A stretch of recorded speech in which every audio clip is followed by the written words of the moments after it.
الحمد لله نحمده ونستعينه ونستغفره ونؤمن به ونتوكل عليه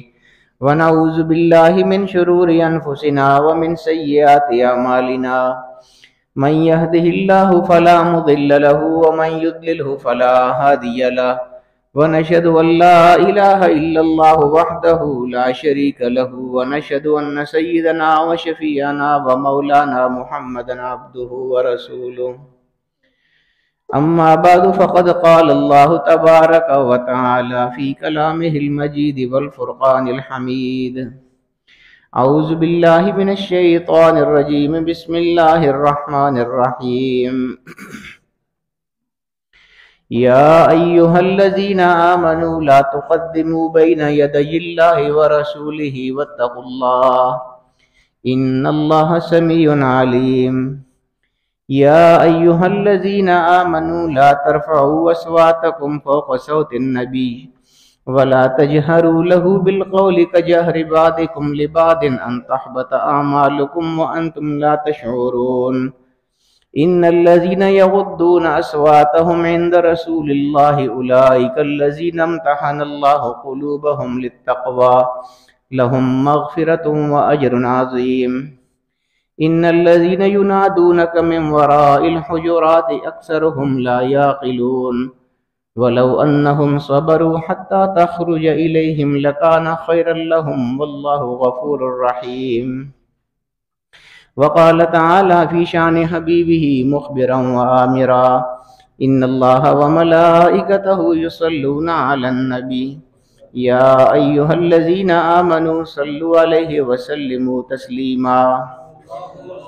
اللهم صل على سيدنا ومولانا محمد وعلى آل سيدنا ومولانا محمد وبارک وسلم۔ جمعہ والے دن ویسے بھی درود شریف زیادہ پڑھنا چاہیے، سب لوگ اونچی آواز سے پڑھیے، آج جمعہ بھی ہے۔ اللہم صل علی سیدنا ومولانا محمد وعلى آل سیدنا ومولانا محمد وبارک وسلم۔ الصلاۃ والسلام علیک یا رسول اللہ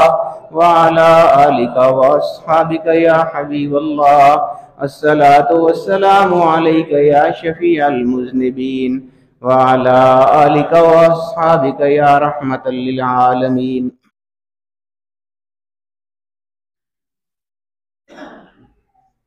پچھلے جمعے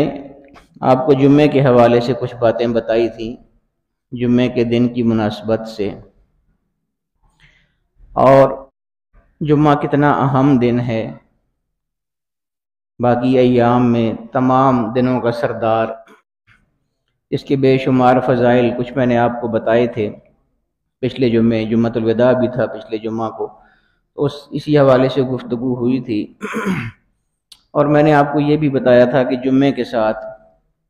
حضور علیہ السلام کے بہت سارے واقعات بھی منسوب ہیں، کیونکہ جمعہ خود حضور علیہ السلام ہی پڑھایا کرتے تھے، خطبہ آپ ہی ارشاد فرمایا کرتے تھے، تو بہت سارے ایسے حضور کے واقعات ہیں جو جمعے کے ساتھ مختص ہیں، جمعے کے ساتھ خاص ہیں۔ وہ کچھ میں نے آپ کو بتائے بھی تھے، کچھ اور بھی اس حوالے سے بات کریں گے۔ ایک میں نے واقعہ آپ کو وہ بتایا تھا کہ جس میں وہ تجارتی قافلہ مدینہ شریف میں آ کے ٹھہرا تھا، اور صحابہ کرام چیزیں خریدنے کے لیے اٹھ کے حضور کا خطبہ چھوڑ کے چلے گئے تھے کہ پہلے وہ چیزیں ہم لے لیں اور اس کے بعد پھر آ کے حضور کا خطبہ سن لیں گے۔ تو اللہ پاک اس پر کتنا ناراض ہوا تھا، یعنی حضور نہیں ناراض ہوئے تھے، جن کا خطبہ چھوڑ کے چلے گئے تھے صحابہ کرام، اللہ پاک ناراض ہو گیا اس بات پر۔ اور عجیب بات یہ ہے کہ حالانکہ جو جمعے کی نماز کے لیے آتے ہیں، آپ لوگ بھی آئے ہیں، تو ظاہر بات ہے کہ نماز کس کے لیے ہوتی ہے؟ اللہ رب العالمین کے لیے پڑھتے ہیں سارے لوگ، اللہ کے لیے سجدہ کرتے ہیں، اللہ کے لیے مسجد میں حاضر ہوتے ہیں، تو جمعے کی نماز کے لیے بھی جو آتا ہے بنیادی طور پر وہ اللہ کے ذکر کے لیے آتا ہے، اللہ کی عبادت کے لیے آتا ہے۔ تو وہاں جو صحابہ کرام آئے ہوئے تھے حضور علیہ السلام کا خطبہ سننے کے لیے، تو وہ بھی تو جمعہ ادا کرنے کے لیے آئے ہوئے تھے، اللہ رب العالمین کے لیے آئے ہوئے تھے، اللہ کی نماز کے لیے آئے ہوئے تھے، اللہ کے ذکر کے لیے آئے ہوئے تھے۔ یہ ساری باتیں اپنی جگہ، لیکن اللہ پاک کو صحابہ کرام کا اٹھنا جو ناگوار گزرا تھا، چاہیے تو یہ تھا نا کہ جو اللہ کے لیے آئے تھے اور اللہ کے ذکر کو چھوڑ کے چلے گئے تھے، اللہ کے گھر مسجد کو چھوڑ کے چلے گئے تھے، اللہ کی عبادت کو چھوڑ کے چلے گئے تھے، تو اللہ پاک کو غصہ اس پہ آنا چاہیے تھا۔ ان ساری باتوں میں سے کسی بات پر اللہ نے ناراضگی کا اظہار نہیں فرمایا۔ ناراضگی کا اظہار ایک بات پر فرمایا کہ یہ آپ کو اکیلا یہاں پر چھوڑ کے کیوں چلے گئے تھے، اتنا خیال بھی ان کو نہیں آیا تھا کہ آپ کو اکیلا انہوں نے چھوڑ دیے، اس بات پہ غصہ آیا تھا۔ تو یہ میں عرض کر رہا تھا کہ یہ حضور علیہ الصلوۃ والسلام کا بہت بڑا مقام اور مرتبہ ہے۔ اصل میں اللہ رب العالمین کے نزدیک بھی یہ نہیں ہے کہ حضور اللہ سے بڑے ہیں، معاذ اللہ، ایسی بات نہیں ہے۔ اللہ ہی بڑا ہے، اللہ خالق ہے، اللہ مالک ہے، حضور علیہ الصلوۃ والسلام مخلوق ہیں، لیکن خود اللہ پاک نے ان کو اتنا درجہ دیا ہوا ہے، یہ سارے مقامات اللہ پاک نے ان کو عطا فرمائے ہیں، اور یہ کوئی ہماری جذباتی باتیں نہیں ہیں دوستو۔ میں آپ کو بتاتا ہوں، ابھی میں نے قرآن کریم کی کچھ آیات تلاوت کی ہیں، تو وہ میں تراویح میں بھی سنا رہا تھا، تو میرا خیال اسی طرف جا رہا تھا اس وقت بھی۔ یہ ساری باتیں جو حضور کے مقام اور مرتبے کی ہم کرتے ہیں، بعض لوگ یہ سمجھتے ہیں کہ یہ جذباتی لوگ ہیں، حضور کے ساتھ ان کا تعلق اور عشق بہت زیادہ ہوتا ہے، تو یہ جذبات میں آ کے ایسی باتیں کر جاتے ہیں۔ میں نے اسی لیے قرآن کا یہ رکوع، اس کا آدھا رکوع میں نے پڑھا ہے، حالانکہ پورا پڑھنے کو دل کر رہا تھا۔ وہ آدھا رکوع بھی میں آپ کو اس کا ترجمہ بتاتا ہوں، آپ کو خود ہی پتہ چل جائے گا کہ اللہ کیا چاہتا ہے کہ میرے حبیب کو کون سا مقام اور مرتبہ تمہیں دینا چاہیے۔ یعنی اللہ پاک نے ہم کو سکھایا ہے باقاعدہ قرآن کریم میں کہ میرے حبیب کا مقام اور مرتبہ کیا ہے، اور تم جب اس کی بارگاہ میں حاضر ہوا کرو تو تمہیں کن کن باتوں کا خیال رکھنا ہوگا تاکہ تمہاری کامل حاضری ہو میرے حبیب کے دربار میں۔ قرآن سے بڑا کلام تو کوئی نہیں ہے نا، قرآن سے سچا کلام بھی کوئی نہیں ہے، اور یہ بھی آپ جانتے ہیں کہ قرآن اللہ کا کلام ہے، اللہ سے سچا بھی کوئی نہیں ہے۔ وَمَنْ أَصْدَقُ مِنَ اللَّهِ حَدِيثًا، قرآن کریم کی ایک آیت ہے کہ اللہ سے زیادہ سچی بات کس کی ہو سکتی ہے۔ ایک اور جگہ آتا ہے وَمَنْ أَصْدَقُ مِنَ اللَّهِ قِيلًا، بات کرنے کے حوالے سے اللہ سے زیادہ مضبوط بات کس کی ہو سکتی ہے، سچی بات کس کی ہو سکتی ہے؟ یقینی بات ہے کسی کی نہیں ہو سکتی، اللہ ہی سب سے بڑا سچا ہے، اسی کا کلام سب سے زیادہ سچا ہے۔ تو قرآن میں اللہ پاک کیا چاہتا ہے اور ہم کو اللہ پاک کیا تعلیم فرماتا ہے کہ میرے حبیب کے دربار میں جب آیا کرو تو کن چیزوں کا خیال رکھنا ہوگا۔ یہ ادب بہت بڑی چیز ہے نا دوستو، ادب۔ اللہ پاک نے قرآن کریم میں فرمایا، یہ ابھی میں نے آیات پڑھی تھی آپ کے سامنے، یا ایھا الذین آمنوا لا تقدموا بین یدی اللہ ورسولہ، اے ایمان والو اللہ اور اس کے رسول سے آگے بڑھنے کی کوشش مت کیا کرو، ان کو پیچھے کرنے کی خواہش دل میں نہیں ہونی چاہیے، وہ ہمیشہ سے مقدم ہے اور دونوں ہمیشہ مقدم رہیں گے، اللہ بھی اور اس کا رسول بھی، دونوں کا ذکر اللہ پاک نے فرمایا۔ لا تقدموا بین یدی اللہ، نبی کے سامنے ان سے آگے بڑھنے کی کوشش مت کیا کرو، ان سے سبقت لے جانے کی کوشش مت کیا کرو۔ واتقوا اللہ، اللہ سے ڈرو، یعنی اگر یہ کرو گے دو چیزیں تو اللہ سے اس کا مطلب ہے نہیں ڈرتے ہو تمہیں یہ دونوں کام کرنے ہوں گے، اللہ سے ڈرو۔ ان اللہ سمیع علیم، بے شک اللہ تعالیٰ سننے والا بھی ہے، جاننے والا بھی ہے، یعنی اگر تم نہیں کرو گے اور تمہارے دل میں بھی کوئی خیال ہوگا تو اللہ تعالیٰ علیم بھی ہے، وہ تمہارے دلوں کو بھی جان لے گا۔ اگر ظاہر نہیں بھی کرو گے کوئی بات، مثلا میرے محبوب کے بارے میں اگر تمہارے دل میں کوئی نرم خیال ہے یا کوئی نقص والا خیال ہے تو بے شک ہے تمہارے دل میں ہے، لیکن تم کسی وجہ سے اس کو ظاہر نہیں کرتے تو بے شک نہ کرو، کیونکہ اللہ تو دل کے حال بھی جاننے والا ہے نا، وہ تمہارے دل کے حال کو بھی جان لے گا، اس لیے دلوں کو بھی صاف رکھنا ہے حبیب کی بارگاہ میں۔ پھر آگے فرمایا یا ایھا الذین آمنوا لا ترفعوا اصواتکم فوق صوت النبی، اے ایمان والو آگے بڑھنے کی کوشش بھی نہیں کرنی ہے، سبقت لے جانے کی کوشش بھی نہیں کرنی ہے ان سے۔ اور آگے ایک اور کیا حکم فرمایا کہ لا ترفعوا اصواتکم فوق صوت النبی، نبی کی آواز سے اپنی آواز کو دھیما رکھنا ہے، نبی کی آواز سے تمہاری آواز اونچی نہیں ہونی چاہیے۔ لا ترفعوا اصواتکم، اپنی آوازوں کو اونچا مت کرنا، فوق صوت النبی، نبی کی آواز سے۔ ولا تجہروا لہ بالقول، کجہر بعضکم لبعض، اور نہ یہ کرنا کہ جس طرح ایک دوسرے کو بلاتے ہو یا پکارتے ہو، کہیں بھول کے میرے حبیب کو اس طرح نہ پکار دینا جس طرح ایک دوسرے کو پکارتے ہو۔ کجہر بعضکم لبعض، جیسے تم میں سے بعض ایک دوسرے کو پکارتے ہو، بعض کو پکارتے یعنی ایک دوسرے کو پکارتے ہو، اس طرح اس انداز میں میرے حبیب کو کبھی مت پکار دینا۔ ایک تو یہ کہ آواز نہیں اونچی ہونی چاہیے، آواز نیچی ہونی چاہیے حضور علیہ الصلوۃ والسلام کے دربار میں۔ اب بھی نا جو لوگ وہاں پر جاتے ہیں، روضہ شریف کی حاضری جب ہوتی ہے، مواجہ شریف کے سامنے سلام پیش کرتے ہیں، تو وہاں پر لوگ سلام پیش کر رہے ہوتے ہیں سارے، الصلوۃ والسلام علیک یا رسول اللہ، یا السلام علیک ایھا النبی، حکم بھی ہے وہاں پر سلام پیش کرنا ہے آپ نے۔ اور وہاں کے بارے میں تو اگر یہاں سے ہم سلام پڑھتے ہیں تو اس میں تو اختلاف ہو سکتا ہے نا۔ کچھ علماء کا خیال یہ ہے کہ حضور علیہ الصلوۃ والسلام خود سنتے ہیں ہمارا سلام، یہاں سے جو ہم پڑھتے ہیں دور دراز سے، یہ نہیں۔ کچھ علماء کا خیال یہ ہے کہ خود حضور سنتے ہیں یہ ہمارا سلام۔ کچھ علماء کا خیال یہ ہے کہ خود نہیں سنتے ہیں، البتہ اللہ پاک نے فرشتے مقرر کیے ہوئے ہیں، پوری کائنات میں جہاں بھی کوئی حضور علیہ الصلوۃ والسلام پر سلام پڑھتا ہے، فرشتوں کی یہ ڈیوٹی لگی ہوئی ہے کہ تم نے اس کا سلام یہاں سے اٹھانا ہے اور حضور علیہ الصلوۃ والسلام کی بارگاہ میں اس کے نام اور اس کے ولدیت کے نام کے ساتھ اور اس کے علاقے کے نام کے ساتھ پیش کر دینا ہے۔ مطلب جو بھی ہو، چلیں اس طرح پہنچے یا اس طرح پہنچے، پہنچتا تو ہے نا ہمارا سلام۔ ہمیں یہ دیکھنا چاہیے کہ یہی بہت بڑی ہمارے لیے نعمت ہے کہ ہم جو بھی یہاں پر صلاۃ السلام یا درود السلام پڑھتے ہیں وہ حضور کی بارگاہ میں پیش ہو جاتے ہیں، جیسے بھی پیش ہو، اس پہ کیا بات کرنی۔ تو بہرحال اس میں اختلاف تو ہے کہ دور سے جو پڑھتے ہیں وہ خود سنتے ہیں یا پہنچایا جاتا ہے، لیکن اس میں کوئی اختلاف نہیں ہے کہ وہاں جو روضہ شریف کے سامنے کھڑے ہو کے پڑھتے ہیں وہ خود حضور علیہ الصلوۃ والسلام سنتے ہیں۔ کوئی علماء کا اختلاف ہے، سارے علماء کا یہ متفقہ فیصلہ ہے کہ وہاں پر سنہری جالیوں کے سامنے جو کھڑے ہو کے آپ درود السلام پیش کرتے ہیں حضور کی بارگاہ میں، وہ فرشتے نہیں پہنچاتے بلکہ خود حضور علیہ الصلوۃ والسلام سلام کو سنتے بھی ہیں اور اس کا جواب بھی آپ کو دیتے ہیں وہاں پر۔ نعرہ تکبیر، نعرہ رسالت، نعرہ رسالت، حضرت قاضی احمد زندہ باد۔ تو وہاں پر حضور خود سنتے ہیں، اس لیے وہاں پر بہت احتیاط کرنی چاہیے۔ ایک دفعہ اللہ رب العالمین کی توفیق سے حاضری جب ہوئی تھی، بہت دفعہ اللہ پاک نے موقع عطا فرمایا ہے، لیکن ایک دفعہ جب گیا تو اس طرح ہی مواجہ شریف کے سامنے، وہ ایسے ہے نا کہ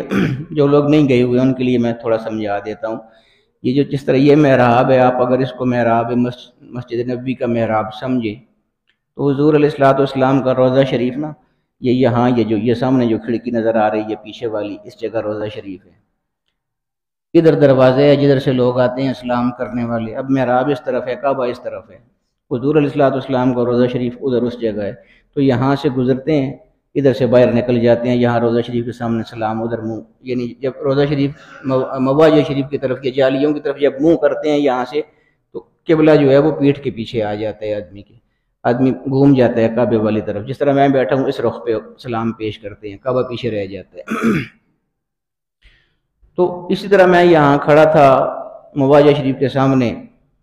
اور سلام اکثر یاد ہے مجھے، ویسے بھی زبانی یاد ہے اعلیٰ حضرت کا سارا سلام جو ہے، تو حضرت صاحب نے اس پر تزمینیں بھی لکھی ہوئی ہیں، وہ بھی میرے ذہن میں تھیں،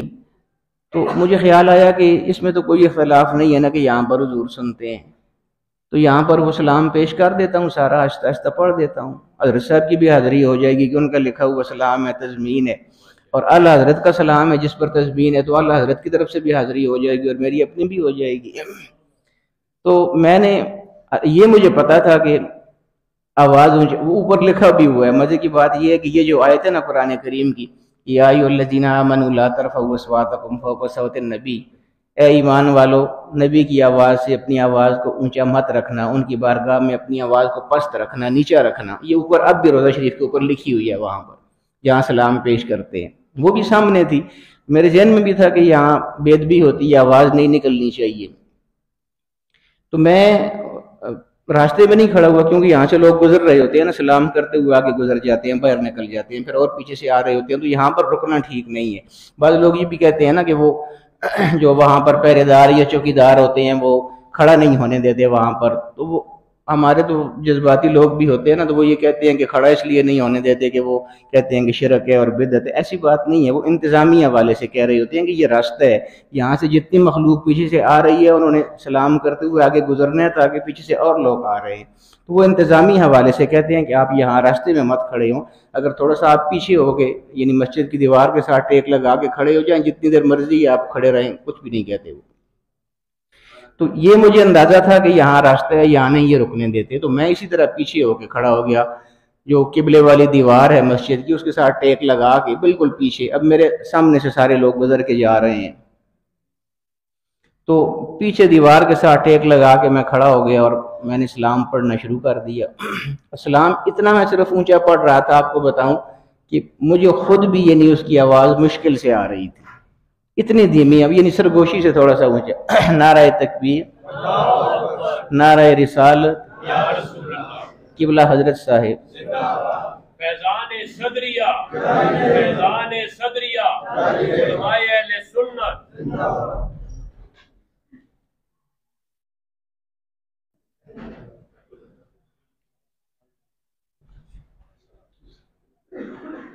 ملیے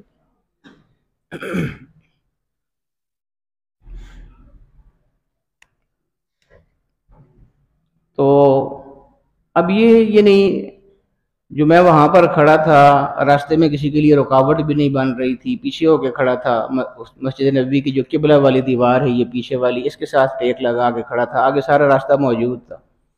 تو مجھے وہ پہرے داروں نے کچھ بھی نہ کہا، نہ روکا انہوں نے، نہ مجھے یہ کہا کہ جاؤ۔ وہ میں نے آپ کو پہلے بتایا کہ وہ انتظامی حوالے سے جو راستے میں کھڑے ہوتے ہیں ان کو ہٹاتے ہیں وہاں سے، اگر آپ راستے میں نہیں کھڑے ہیں، پیچھے ہو کے کھڑے ہیں، تو پھر وہ کچھ بھی نہیں کہتے، رخ تو مواجہ شریف کی طرف ہی ہوتا ہے، بے شک پیچھے ہو جائیں آپ۔ تو میں بہت یہ قبلہ حضرت صاحب کا بہت آہستگی کے ساتھ سلام پیش کر رہا تھا، ہاتھ باندھے ہوئے ادب کے ساتھ، ظاہر ہے وہاں سے زیادہ ادب، یہاں بھی ہم سلام پڑھتے ہیں تو آپ دیکھتے ہیں کہ سب نے ہاتھ باندھے ہوتے ہیں ادب کے ساتھ، بادب طور پہ سلام پیش کرتے ہیں، تو وہاں جو اصل جو حضور کی بارگاہ ہے وہاں پر تو ادب کی بات ہی نہ پوچھے نا۔ تو میں صرف اتنی سی آواز میں وہ پڑھ رہا تھا کہ بمشکل وہ آواز صرف ایسے بھیم بھی میرے کانوں میں صرف آواز آ رہی تھی، یعنی میں یہ سمجھتا تھا کہ شاید ساتھ والے بندے کو بھی آواز نہیں آ رہی، اتنا آہستہ پڑھ رہا تھا۔ تو یہ ترکی والے بھی نا بہت اہل محبت لوگ ہیں، میرے ساتھ ایک ترکی کے کوئی بہت بڑے شیخ کھڑے تھے، وہ بھی اسی طرح میری طرح ہی پیچھے دیوار کے ساتھ ٹیک لگا کے، ان کی بھی بڑی عمر تھی، تو زیادہ دیر کھڑا ہونا ذرا مشکل ہوتا ہے، ویسے بھی وہاں آپ جانتے ہیں کہ رہائش دور ہوتی ہے، مسجد نبوی میں آنا جانا تو تھک بھی جاتا ہے آدمی، تو سلام تھوڑا لمبا تھا تو وہ میں ٹیک لگا کے پیچھے دیوار کے ساتھ کھڑا ہوا تھا، وہ بھی اسی طرح میری طرح ہی بالکل میرے ساتھ جڑے ہوئے دیوار کے ساتھ ٹیک لگا کے پڑھ رہے تھے، کچھ ہونٹ ہلتے ہوئے ان کے نظر آ رہے تھے۔ میں نے جب ایک دو تسبیحیں پڑھی سلام کی آہستہ آہستہ، تو مجھے محسوس ہوا کہ مجھے ایسے کسی نے کونی ماری ہے۔ اب میرے تو پہلے توجہ نہیں تھی ان کی طرف، بزرگوں کی طرف، میں تو آگے ہی اس طرح دیکھ رہا تھا اور آنکھیں بند کی ہوئی تھی۔ جب مجھے ایسے کونی لگی تو مجھے احساس ہوا کہ کسی نے کونی ماری ہے، پر میں اس سلام میں لگا ہوا تھا، توجہ نہ دی میں نے۔ پھر تھوڑی دیر کے بعد زور سے کونی لگی مجھے نا، اور یہ باقاعدہ یہ ہڈی جو ہے یہ چبھائی زور سے انہوں نے مجھے، اب بولے نہیں ہیں وہ، دیکھیں۔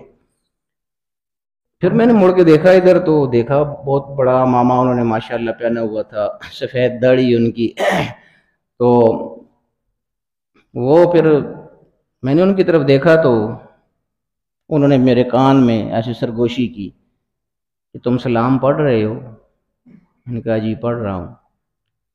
فرمانے لگے جتنا آہستہ پڑھ رہے ہو مجھے پتہ ہے، پر تمہیں یہ نہیں پتہ کہ جتنا اونچا پڑھ رہے ہو یہ بھی بے ادبی ہو رہی ہے حضور علیہ السلام کی بات، اس سے بھی آہستہ پڑھو، دل میں پڑھو۔ میں نے دل میں پڑھنا شروع کر دیا۔ تو یعنی عرض کرنے کا مقصد یہ ہے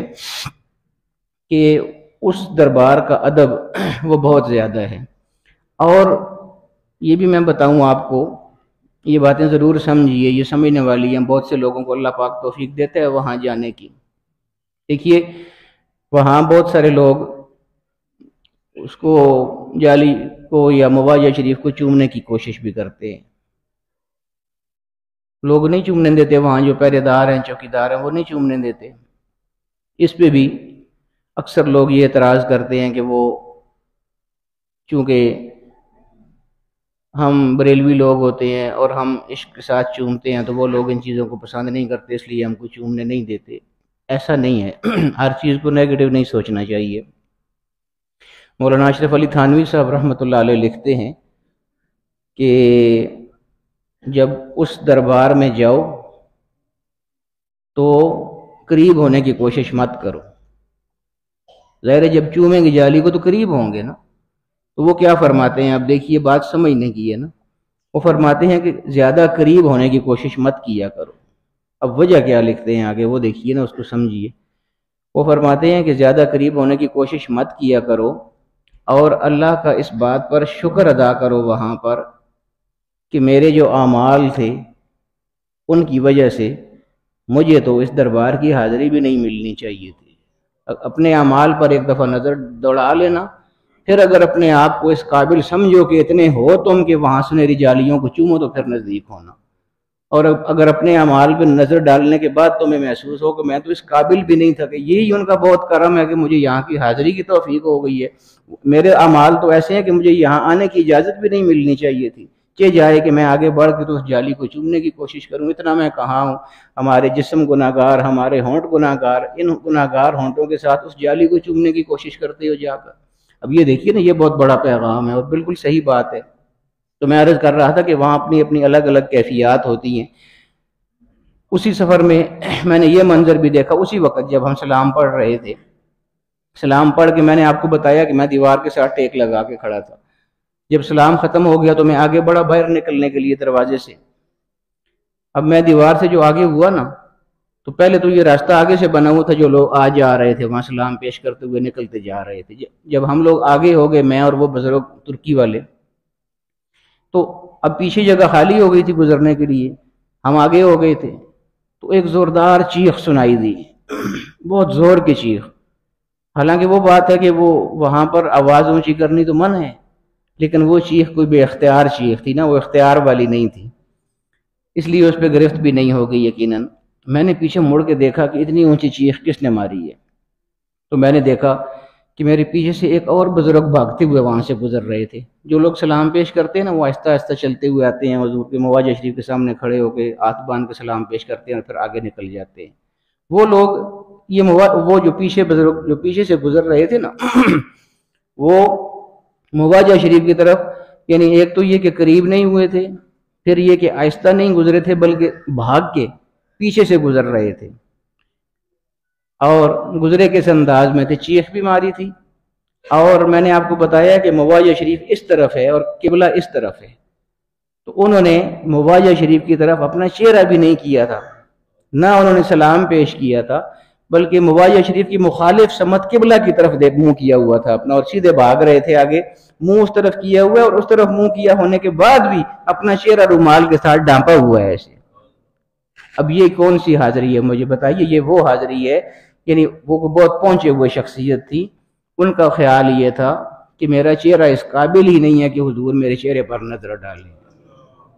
اس لیے وہ حضور والی طرف چہرہ نہیں کر رہے تھے بلکہ قبلہ والی طرف چہرہ کرتے ہوئے گزر گئے تھے، اور اپنے چہرے کو رومال کے ساتھ بھی چھپایا ہوا تھا کہ میں اس قابل کہاں ہوں، میرا اس چہرہ اس قابل کہاں ہے کہ حضور کی وہ نورانی نظر میرے چہرے پر پڑے۔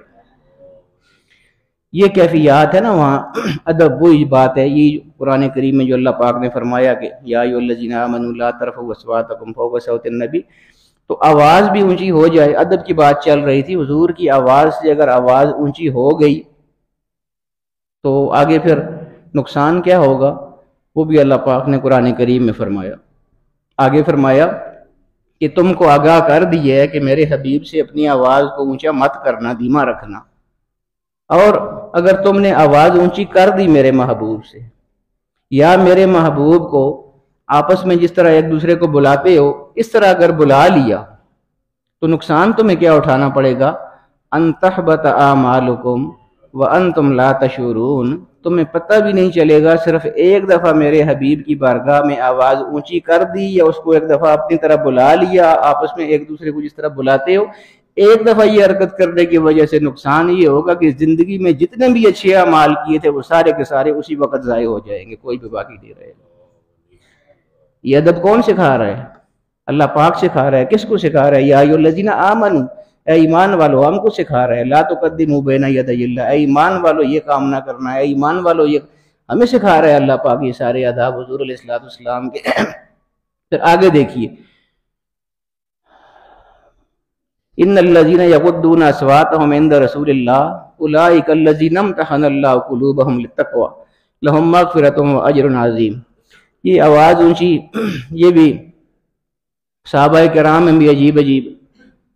ہستیاں ہوئی ہیں۔ اب یہ جو آواز ہے یہ ہر آدمی کی ایک جیسی تو نہیں ہوتی، بعض لوگوں کی آواز ویسے ہی نیچرلی دھیمی ہوتی ہے،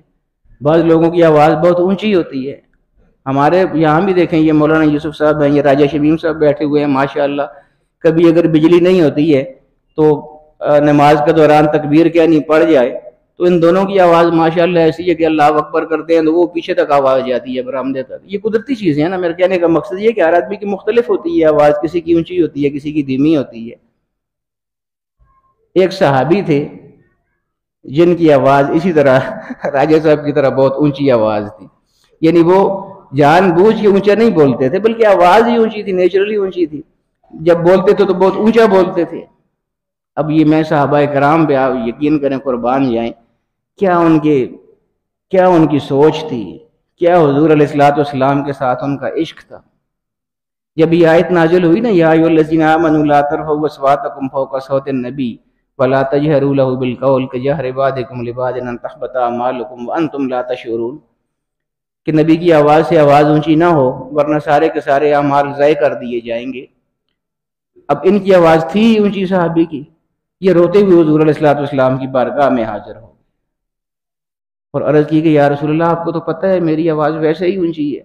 تو میں اگر کسی وقت اونچا بول گیا تو میرے تو سارے اعمال ضائع ہو جائیں گے، یا رسول اللہ میرے لیے کیا حکم ہے؟ فرمایا کہ نہیں، تمہارے لیے یہ آیت نہیں اتری ہے، وہ تو اس حوالے سے کہ جو آدمی خیال نہ رکھے اس بات کا، ادب کا خیال نہ رکھے، وہ اگر اونچا بولے گا تو اس کے اعمال ضائع ہوں گے۔ تم تو ادب کا خیال رکھتے ہو نا، تمہاری تو آواز ویسے ہی اونچی ہے، اس لیے تمہیں کچھ بھی نہیں ہوگا۔ تو عجیب عجیب انداز ہیں۔ اسی طرح سیدنا صدیق اکبر رضی اللہ تعالی عنہ، وہ عرب میں چونکہ یہ رواج تھا نا کہ تہ بند زیادہ باندھتے ہیں، جس طرح احرام میں بھی وہ تہ بند کی چادر ہوتی ہے، ایک اوپر چادر کرتے ہیں اور ایک جس طرح سے اپنی زبان لنگ آخنے لنگ بدی دی، تو تہ بند باندھتے تھے عرب میں زیادہ۔ تو حضرت صدیق اکبر رضی اللہ تعالی عنہ کا جو پیٹ ہے نا، یہ نسبتاً تھوڑا بڑا تھا، تو یہ جب وہ تہ بند تھوڑی دیر باندھتے تھے نا تو تھوڑی دیر کے بعد وہ نیچے ڈھلک جاتی تھی، پیٹ تھوڑا بڑا ہونے کی وجہ سے۔ وہ اب بھی ایسے ہوتے ہیں، سلوار بھی ہم باندھتے ہیں تو کوئی اگر بڑے پیٹ والا آدمی ہو تو سلوار نیچے کی طرف کھسکتی رہتی ہے تھوڑی تھوڑی، تو یہ صدیق اکبر رضی اللہ تعالیٰ عنہ جب تہ بند باندھتے تھے پیٹ پر تو وہ سرکتا رہتا تھا، تھوڑا تھوڑا نیچے ہوتا رہتا تھا۔ تو وہ حضور علیہ الصلوۃ والسلام نے جب مسئلہ بیان فرمایا کہ جو لوگ ٹخنوں پر کپڑا ڈال کے چلتے ہیں ان کے لیے حضور علیہ الصلوۃ والسلام نے سخت الفاظ بتائے تھے، تو صدیق اکبر رضی اللہ تعالیٰ عنہ اسی طرح حاضر ہو گئے تھے بارگاہ میں، عرض کی کہ یا رسول اللہ، آپ جانتے ہیں کہ میرا تہ بند آہستہ آہستہ نیچے ہوتا رہتا ہے، تو میں تو جان بوجھ کے ٹخنوں پر کپڑا نہیں ڈالتا، لیکن وہ سرکنے کی وجہ سے خود ہی میرے ٹخنوں پر کپڑا آ جاتا ہے۔ تو آپ نے فرمایا ہے کہ جس کے ٹخنوں پر کپڑا ہوگا، جس کی یعنی وہ اپنی زبان ہے جیسے یہاں گٹے ننگے نہ ہو سن تو اس عذاب ہو سی، یا رسول اللہ ماں بھی عذاب ہو سی، میں تے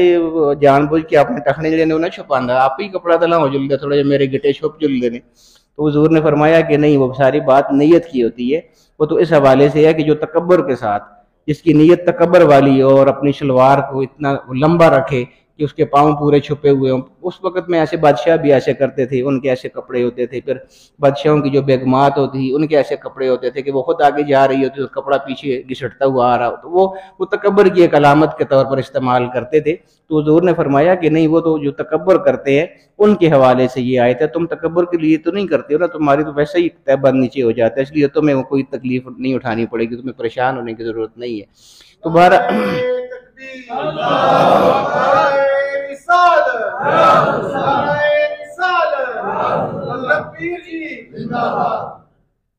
بس وقت کافی ہو گیا ہے، میں حضور کے آداب ہی آپ کو بتا رہا تھا، اگلی آیت کا صرف میں ترجمہ کرتا ہوں بس، اس سے اگلی آیت کا ترجمہ ذرا سن لیجئے۔ لوگ آتے رہتے ہیں درباروں پر، یہاں بھی آپ دیکھتے ہیں کتنے لوگ یہاں پر آتے ہیں، تو ادب اب دیکھیے۔ بعض لوگ آتے تھے نا، بے وقت آتے تھے، حضور علیہ الصلوۃ والسلام کو اندر سے گھر سے باہر بلاتے تھے کہ ہمارا یہ مسئلہ ہے، اس کو حل کر دیجئے۔ ہوتا ہے ہر جگہ ایسے ہی ہوتے ہیں۔